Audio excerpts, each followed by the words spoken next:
Hey folks, let's dig into VxLAN, Virtual Extensible Local Area Network.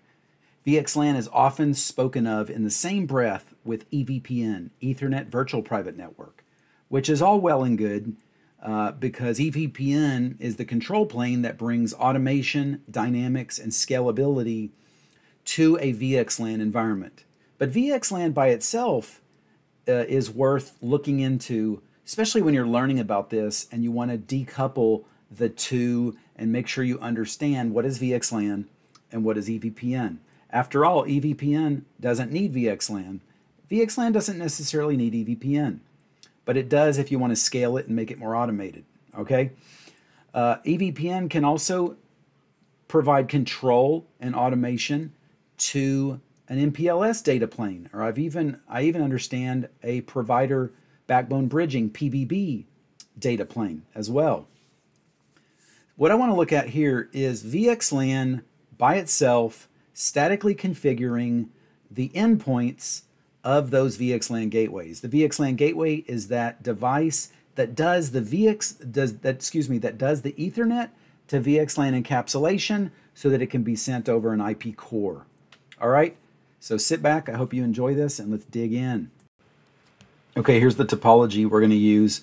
We're using emulated virtual environment, next generation, EVNG, a really nice virtual environment for emulating various types of products. So the virtual extensible LAN, the VxLAN gateway, is the device that does the native Ethernet to IP encapsulation. It's not just Ethernet to IP, it's Ethernet to VxLAN to UDP to IP. So there's quite a bit of overhead that goes into this.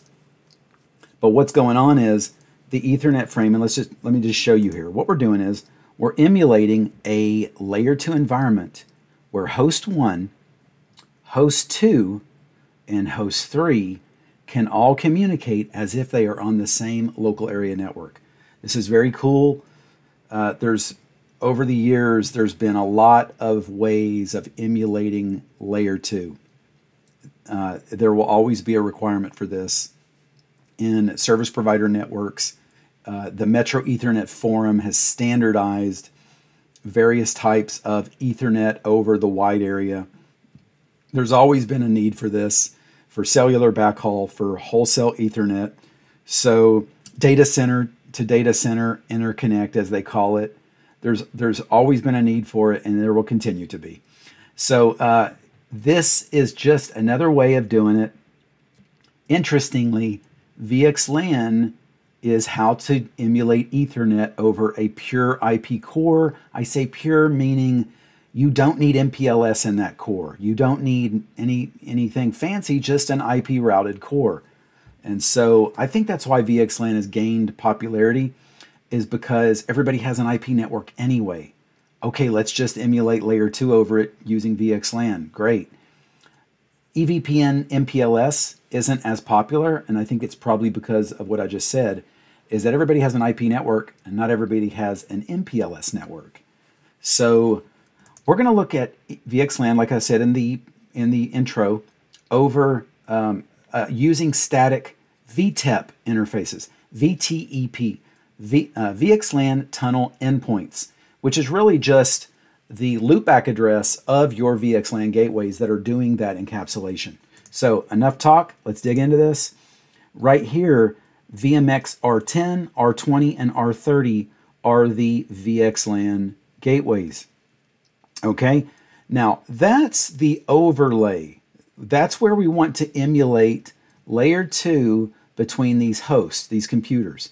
By the way, excuse me, I didn't mean to click on that. The routers here that you see, router 7, router 5, and router 6, over here, my mouse is a little bit sluggish. Those are traditional layer 2 bridges. I have a switching module in those routers, so it's really just bridging, okay? And the reason I did that was to put VLAN tags on the traffic that's coming from host 1, host 2, and host 3 as it enters the VxLAN gateway, because I wanted to bring in 802.1q VLAN tagged traffic. All right. The underlay is a BGP AS 123. This is like our network. This is our internet service provider, Autonomous System 246. And this is a cloud provider, perhaps, simulating another BGP AS out in the cloud somewhere, or maybe some other enterprise or somewhere, often off on the other side of the internet. And I just want to show that we can likewise bring that into the mix. Okay, so what's going on here is we're going to have a Vtep tunnel from each one of these to the other. So there'll be a pair here, a pair here, and a pair there. I mean pair like a source and destination IP address. So let's dig into this. Let's look at VMX R10 to look at the config. And that's it. It's not an extensive config right now. There's not much to it. This is just syslog config. Now here's the interface I'd like to first draw your attention to. G000 is how we interface with, I'll call it the CE, the customer edge. We'll call this Vxlan Gateway the provider edge. This is really service provider terminology, CE and PE. Let's just go with that for now. So this is the CE. There's no VXLAN logic or smarts or intelligence on this device. It's all right here. And really, I'll just go ahead and say those VXLAN gateways, these three VMXs, are the only place that there's any VXLAN intelligence. This R1, R2, R3, and R4 are what would be known as the IP fabric, pure IP. All right? IP routing is going on in there, and that's really all that we need to know about.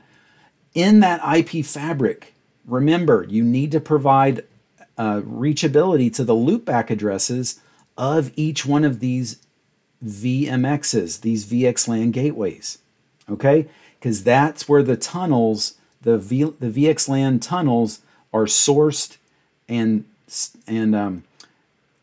that's where they begin and they end on those VXLAN gateways. All right, so let's start at R10. And I showed you this interface, G000. I've got VLAN ID 123 on it.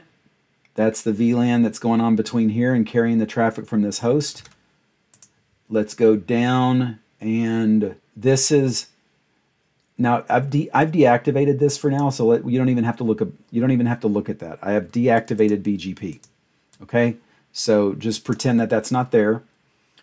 OSPF creates our reachability in our interior network here. Okay, OSPF between R10, R1, R2, R3, and R20. Now here's where it gets interesting. This is the bridge domain. Okay, and these are some switch options. This is what makes up the static VXLAN. All right. So what we see here is a standard MX bridge domain, Juniper MX style of bridge domain with the VLAN ID and the interface that we're adding to the bridge domain. Nothing fancy here. This is the interface we're adding, G000.123, right there. Now here's where the VXLAN logic comes into it. You need to assign VXLAN a VXLAN network ID. Pretty sure it's a 24-bit number, and we are using 12345. All right, we'll see that later on the sniffer. You also need to add VXLAN ingress node replication. Okay, now after that, you configure some switch options, Vtep source interface, and then your remote Vtep entry. Okay, this could be 1 or 2 or 3. You can add multiple of those. So this Vtep source has to be a loopback. In this case, we're using loopback 0.0. It's right here. So our loopback is acting as the Vtep source interface, and this is the address 10.10.0.10 that the IP packet source IP address in the IP header is going to be using that address. Okay. Now the remote Vtep remote VxLAN tunnel endpoint is going to use this address. Again, this is static manual VxLAN. No need for EVPN in this case. We're specifying what our Vtep destination IP address is, and the encapsulation is going to create packet headers using these addresses. I already told you about the source. It's using our loopback. The destination will in fact be 10.10.0.20 as well as 11.11.0.30. Okay? So the 10 dot address space is in our interior network. The 11 dot address space signifies something that's out here on the internet, some other network. Okay? So unknown unicast traffic will be getting sent to both of these. So what we're showing here is that VxLAN generates traffic in the forwarding plane without any control plane interaction when you're doing it statically. Okay? Often EVPN VxLAN is spoken of as MAC learning in the control plane. Yes, that's true when using EVPN, but it's not true when you're using VxLAN. There's no signaling. It just encapsulates the traffic and sends it on its way. Okay, you can look at another video that I posted, a TikTok live replay, excuse me, where I show that there's just one VXLAN gateway and there's nothing else except that thing has a route, a default route into nothing, and it literally is generating VXLAN traffic towards the default route. Okay, even though there's no real destination VTEP. So in this case, we do have real destination VTEPs because I want to show a complete scenario for static VXLAN. All right, so that's that. Really, it's going to be the same configuration on router 20 and router 30, except the VTEPs, as you might imagine, are a little bit different. The VTEP remote VTEP list. So everything's pretty much the same. I've deactivated BGP, so ignore that. And it's the same thing, except the VTEP list is a little bit different. Okay, so basically, here I'll show you router 30 before I describe it. Show configuration. And there we go. A little bit different for the VTEP list there. So basically we have, if I could point to it, I wish I had a little pointer on the screen. Oh, I'll use my mouse.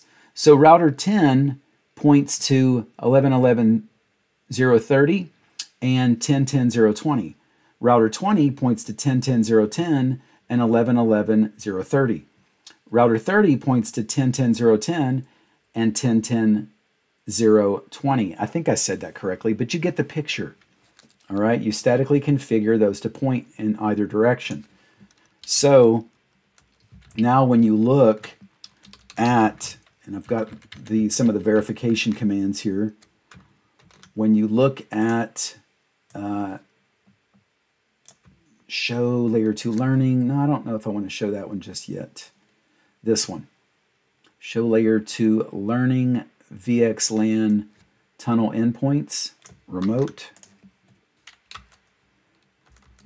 You can see your remote VTEP IP addresses, 10.10.0.20 and 11.11.0.30 from R10's perspective. If we look at that, say for instance from R30's perspective, we see 10.10.0.10 and 10.10.0.20. Okay, there's our source IP, which is in fact the loopback. Okay, we can see that over here as well. Source VTEP IP. It is in fact the loopback. Okay. Now let's look at traffic. Let's see how the tables are built. Let's look at the basic bridge table first. We look at the basic bridge table. Show bridge MAC table. We're learning a MAC address on 00.123 subinterface, and it's probably spanning tree that is being generated from, now this is R10 we're looking at. So let's look at R10. Here's R5. Let's go over here to R5. Oh, I haven't clicked on R5 yet. Let's open up a session to R5. And if we show interface include burned in address, BIA. We can look at all the MAC addresses on interfaces. Let's see if that's what we're learning in our bridge table on the Vxlan Gateway. Let's look at the last three, 23F20F. 23F20F. There we go. So this is probably port 15. Those are all the fast Ethernet ports. Show interface F215. Just like the diagram shows, we have F215 right there. We're probably generating spanning tree bridge protocol data units. And sure enough, fast Ethernet 215, 23F20F. There we go. So spanning tree is generating traffic, and we are learning that MAC address in the bridge table of the Vxlan Gateway. Now let's see if we are also generating Vxlan traffic for that spanning tree traffic that we see coming in there. Let's go back over here, and I think I have a command that I have written, copied down. Here we go. Show layer 2 learning Vxlan tunnel endpoint remote MAC table. So we're not seeing anything in there. Might be looking in the wrong place. Let me see. Okay, I just realized what's going on. This is very interesting. So what's going on here is we are emulating layer 2 over an IP network using Vxlan, of course. This is what we're talking about. But at the moment, the only thing generating traffic is the root bridge. This switch is the root bridge, and this switch and this switch, these CE devices, have learned that this is the root bridge. So only the root bridge is forwarding bridge PDUs out its interface. The other ones have stopped generating bridge PDUs because they know that the superior bridge PDUs are coming in on their F215 interface. So let's go look at the Vxlan gateways and see what we see. What we see for the bridge table is we're learning the MAC address of that root bridge. I can show you on R5 that when we look at show spanning tree VLAN 123, and I could have done it in a brief output, excuse me. Let me make that a little bit cleaner. So this bridge is root, okay? And because of that, we're sending out bridge PDUs announcing the fact that we are root to F20 and F215. Well, F215 is the interface we're most interested in at the moment because that's sending traffic into the Vxlan gateway. If you go to the that Vxlan gateway and you look at the Vtep MAC table, we see nothing. Okay, there's nothing coming back to show that we're learning anything from those remote tunnels. But if we go to router 20 and we look at the same table, we do in fact see that same MAC address being learned from router 10. So let's match those up. 23F20F, 23F20F. In this case, we're learning it on the CE interface. In this case, we're learning it on our Vtep Tunnel interface coming from, there you go, router 10, 10.10.0.10. So let's go over to router 30 and let's look at what it looks like over there. Same, we're learning those spanning tree bridge PDUs on our Vtep interface from 10.10.0.10. Okay, so you can see, you can envision now that spanning tree is sending traffic in to this Vxlan gateway through the tunnel there, and it's learning about it, and through the tunnel here, and it's learning about it. We could go over to R7 and R6 and see that we are, in fact, learning about that root bridge on that interface with a cost of 19, because that's the cost of a fast Ethernet port. And there you go. Fast Ethernet 215, the uplink interface on router 7. And the same is going to be true on router 6. So that's very good. Now, Let's, you know what? Let's look at what the sniffer shows. This is port 9. After those spanning tree bridge PDUs go through this VXLAN gateway and out port 9, let's look at that. Capture G009.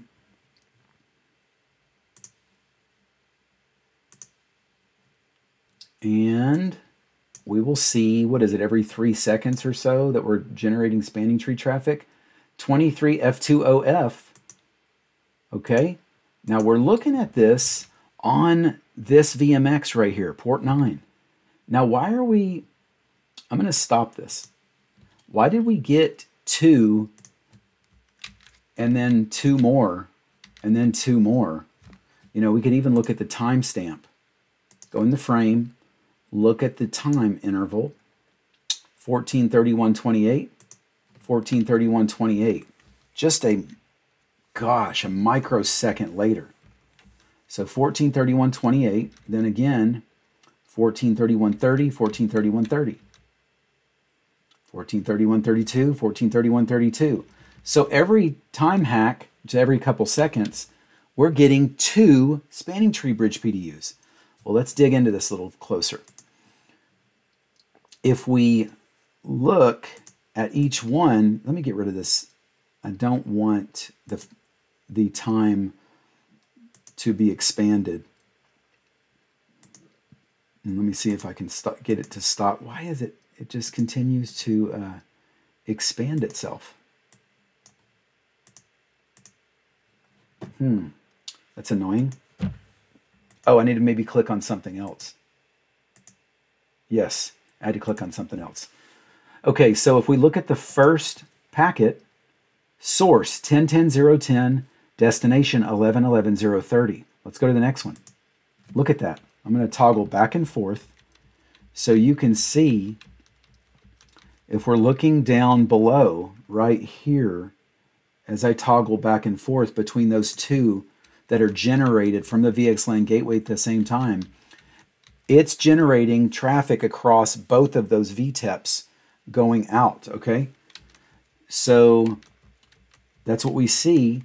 We also see the UDP layer, destination port 4789. This is the VXLAN destination port of UDP.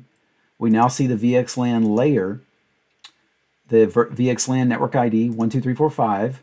So that's the VXLAN header, where the remote VTEP, the remote PE, the remote VXLAN gateway, is going to know what VNI this belongs to. All right?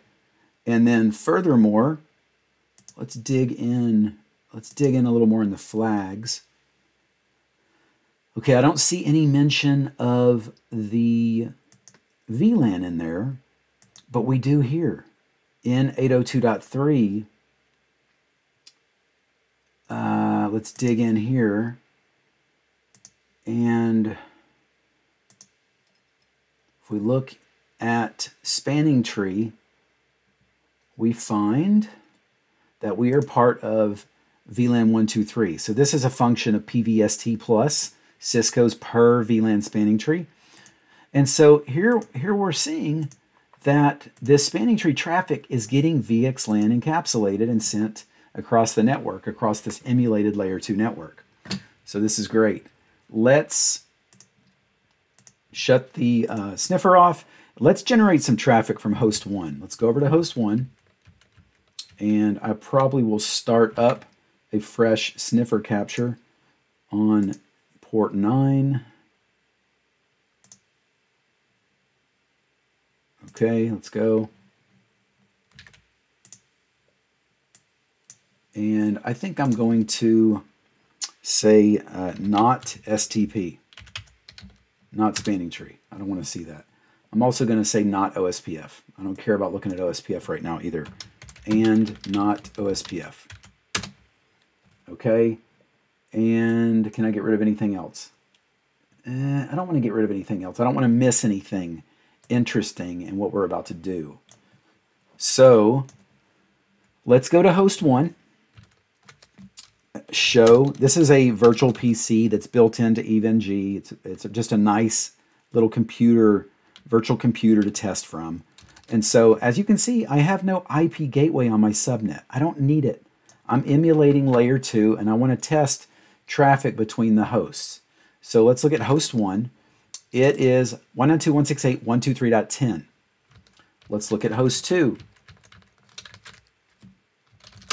192.168.123.11. So .10 and .11. And host 3, as you would guess, is .12. None of them have IP gateways. All right. And so let's see if they can ping each other. You don't need a gateway to communicate in your local subnet. And this is logically a local subnet emulated over VxLAN. So let's ping .11. Let's look at the sniffer. There we go. There's some ARPs and ping traffic. And let's stop this for a moment. Actually, no, I'm not going to stop it. I'm going to go ahead and ping .12 also. And there we go. There's some ARPs and some ping traffic. So now I will stop the sniffer. Let's evaluate what we see here. Let's go to the ARPs, and we send out 2 ARPs. And you can guess why. If you look down here, for the same reason that Spanning Tree was sending out across both VXLAN tunnels, broadcasts for ARP are going across both VXLAN tunnels because it doesn't know where to send this traffic.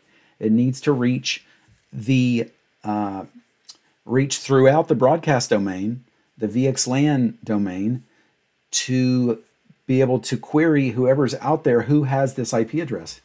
And we're ARPing for who has .11 in this case. So it goes out to both. Then we get a response from the location of .11, which is in fact 10.10.0.20. All right. Now, when we ping, we are unicasting to only, I say unicasting, we're only going across one tunnel, the one that this destination resides at, which is .11. And so we can see every ICMP echo request, I'll click on each one, is only going to destination 10.10.0.20. So now the VXLAN domain is efficiently forwarding the traffic over the tunnel that it needs to go across. You know what? Let's go back over to R10 and look at that. So now if we look in the bridge table, we see the source MAC address that our pings are coming from. And we also learn about MAC addresses of the other devices because they replied to the ARP. Now, if we look in the VXLAN table, we also have the where those destinations reside and what VTEP they reside on. Where did we learn those, and what is the remote VTEP IP address? Right there.